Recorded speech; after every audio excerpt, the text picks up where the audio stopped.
Why don't people like Errol Spence? I asked myself the same question. I was watching Fannon boxing, and he was quizzical and kind of puzzled and baffled of why Errol Spence seems to be receiving so much hate. And this is my attempt to analyze and offer my theory and my thought on why people don't like Errol Spence, and I'm going to try to keep this brief. There's an old quote. Most people might know it from a Nas video, Nas song, You Can Hate Me Now. He did it with Puff Daddy or P. Diddy. But one of the main verses that I always liked was, people fear what they don't understand. They hate what they can't conquer.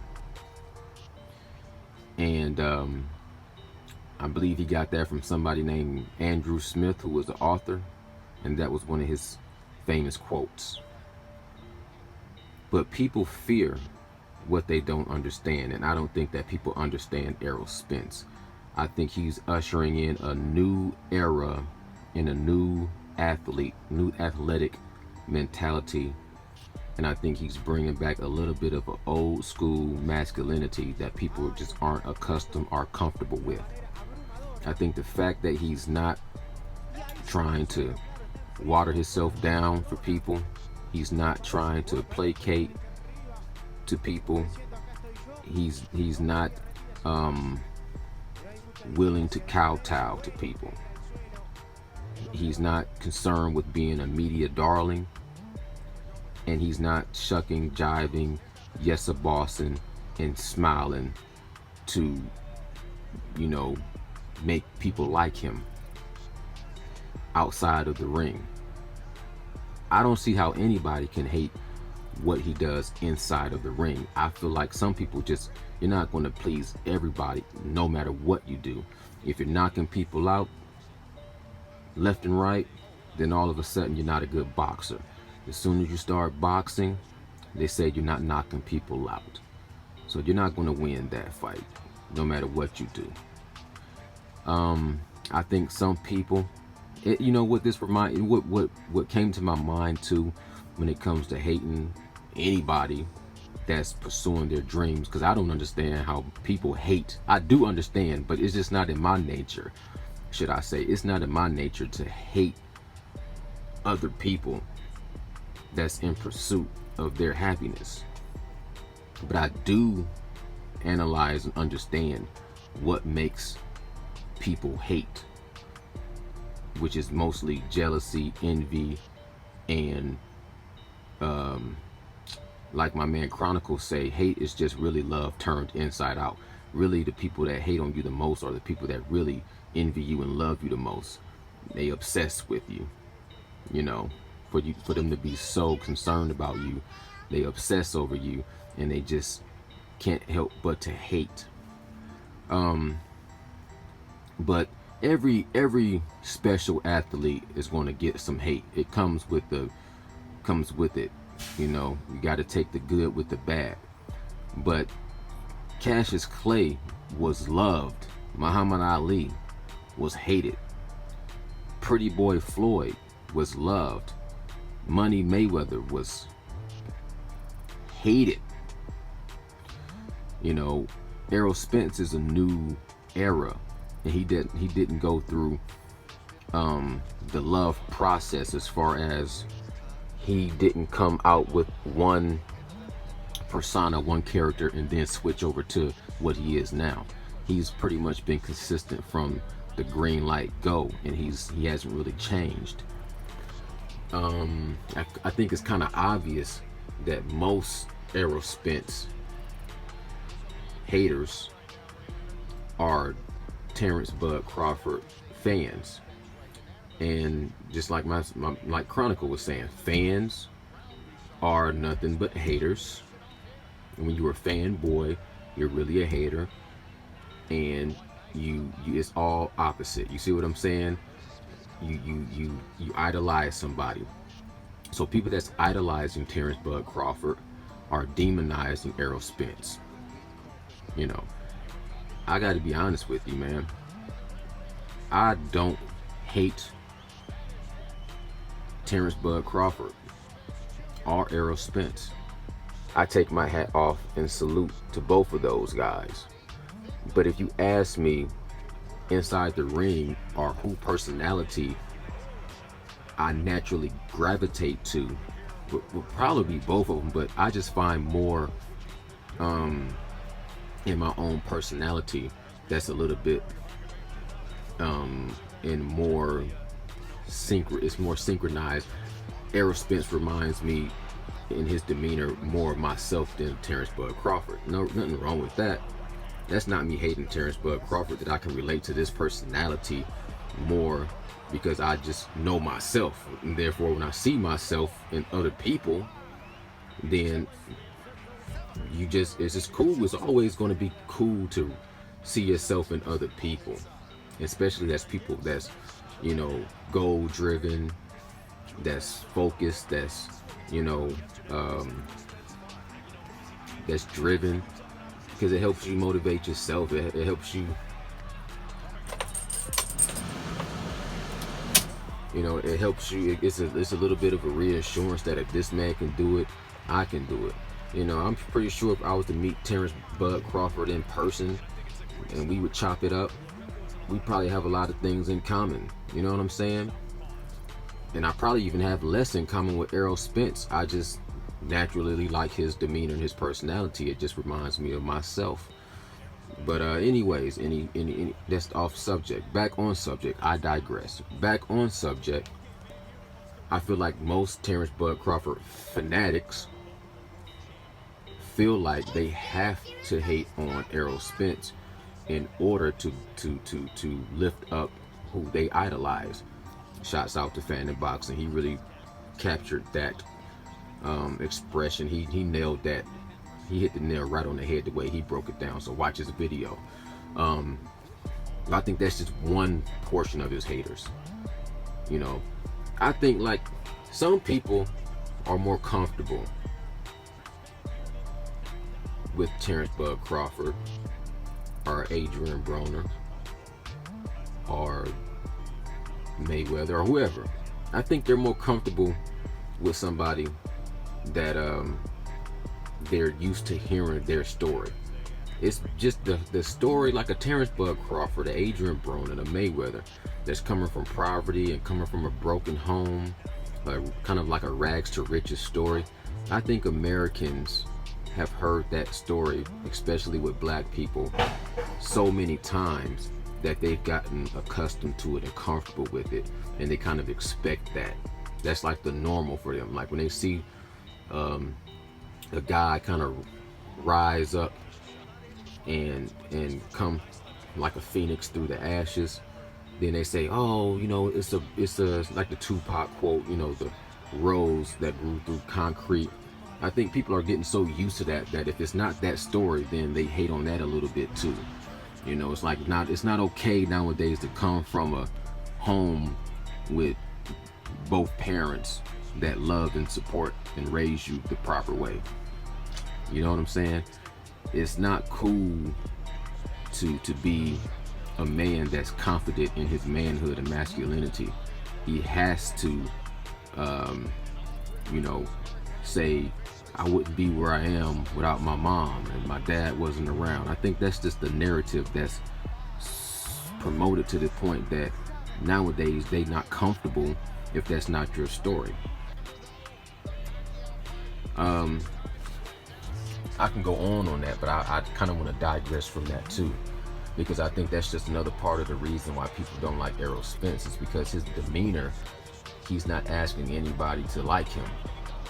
He come from a loved home, so he's not broken mentally and spiritually. He's not broken, so he's not trying to come out and have people show him fake love nor real love. If they love him, it seems like cool, but he's not out here just trying to get attention outside of the ring. You know what? Another thing I feel like people don't understand, and the people they hate, because Errol Spence seems like he's a businessman inside, outside the ring. And if anybody can relate to this, sometimes when you're on your job, a lot of people are not comfortable, are not satisfied, are not happy with you just doing a great job at doing your job. They always want more. It's not good enough for you just to be good at your job. You also have to kiss.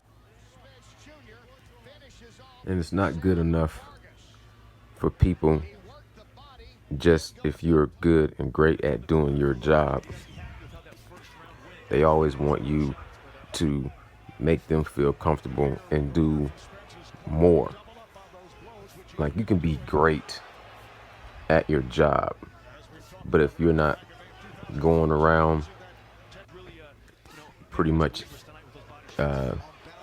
networking and kissing everybody's ass, if you're not smiling enough, then all of a sudden it's a problem.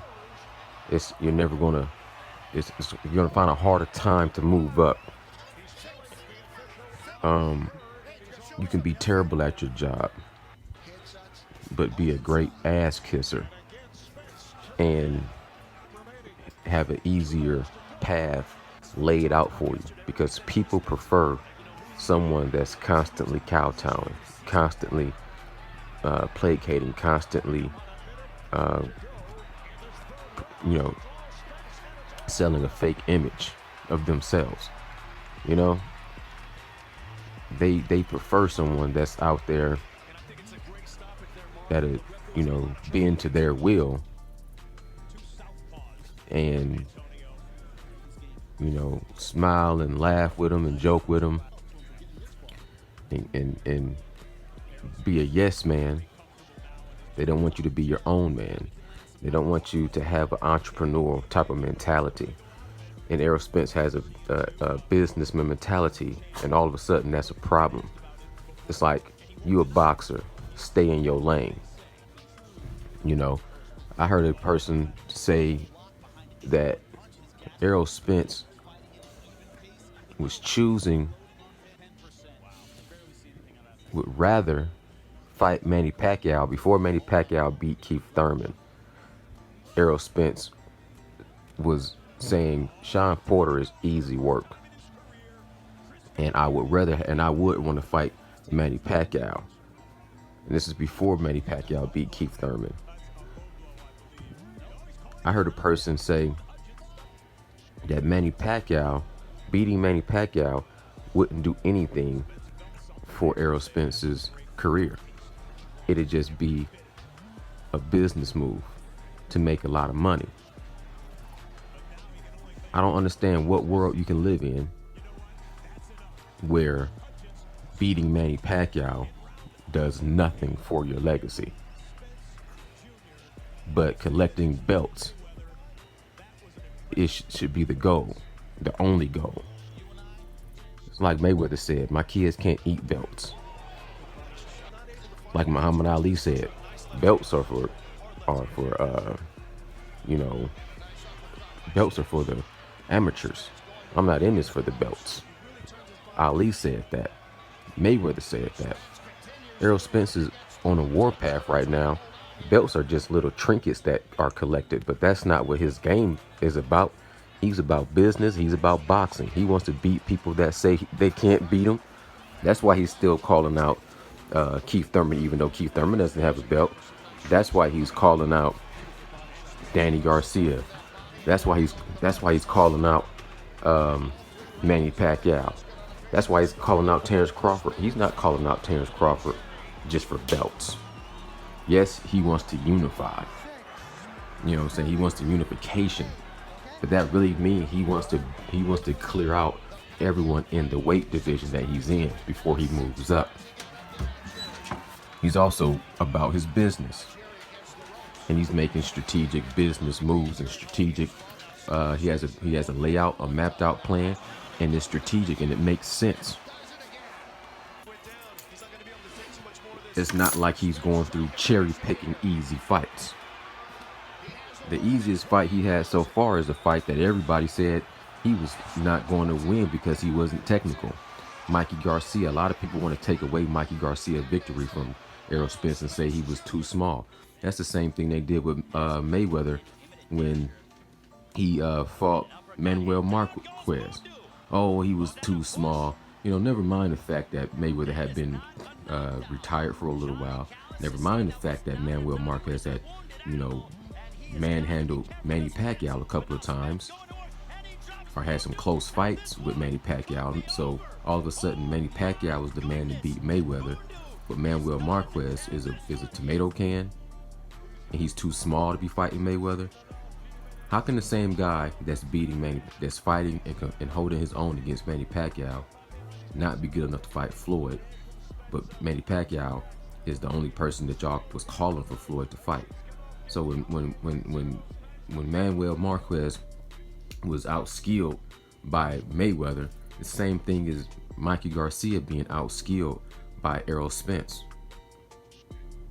And if he fought Manny Pacquiao and won, that would skyrocket his name into the stratosphere, legendary style. You know, never mind a belt, never mind a paycheck. He's putting his name in he's putting his legacy in the position where nobody can ever take it and say he cherry picked. He not right now. Not if he fought Manny Pacquiao right now. I mean, right now Manny Pacquiao is still the man. He's still the main man in the welterweight division. Nobody's even really talking about Terrence Bud Crawford, and that's not Errol Spence's fault. That's you know what I'm saying. So the whole ducking Errol Spence, or I'm sorry, ducking Terrence Crawford, is a myth. You know what I'm saying? And even Terrence Bud Crawford is admitting that it's mythological, that nobody's ducking me. He's starting to understand the sport of boxing outside of the ring. He's a master inside of the ring, but he's catching up with the business part of it outside of the ring. And mark my words, you're going to see he probably is going to follow the same path that Manny Pacquiao did. If you want to pursue your dream the correct way, you're going to have to make some adjustments in your career. Same blueprint that Manny Pacquiao, just like that Mayweather was telling Manny Pacquiao about a long time ago, and then Pacquiao finally came to the light, and that's why he has this resurgence of energy, and why he's doing things a more effective way now outside of the ring. So all this, you know, built up hate towards Errol Spence is because he's just not a puppet for you. He's not doing what you want him to do. He's not saying what you want him to say. And he's not going to do it. And a lot of these guys that's haters, they people that don't know anything about business, and they can't do anything in a boxing ring. So you got people that hate. You got people that hate on Sean Porter, but they can't go one round with Sean Porter. You got people that hate on Floyd Mayweather business mentality, but they don't know business. They don't know boxing business. They don't know anything about everything that goes on behind the scenes.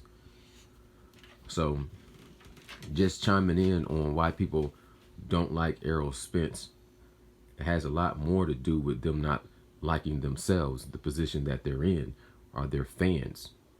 They're a fanboy. They have a fan mentality, and I don't even want to say fan. They idolize people and they worship people, and that's their biggest problem, because people, they put you on this godlike pedestal, and then they can't wait to try to destroy you, because people, it's in some of their nature, it's in some people's nature to, you know, have a leader. They need a leader. And then once their life is not going the way their life is going, want it to go, then they want to blame it on someone else and say that person is the reason why I'm unhappy. And then they hate. on that person, and that person can still be handling their business and doing well, and you don't understand it. And people fear what they don't understand, and they hate what they can't conquer. It's just nocturnal thoughts. Oh my gosh, back at it again. In the kitchen whipping, I'm rapping again. Keep on playing, bitch, then I'm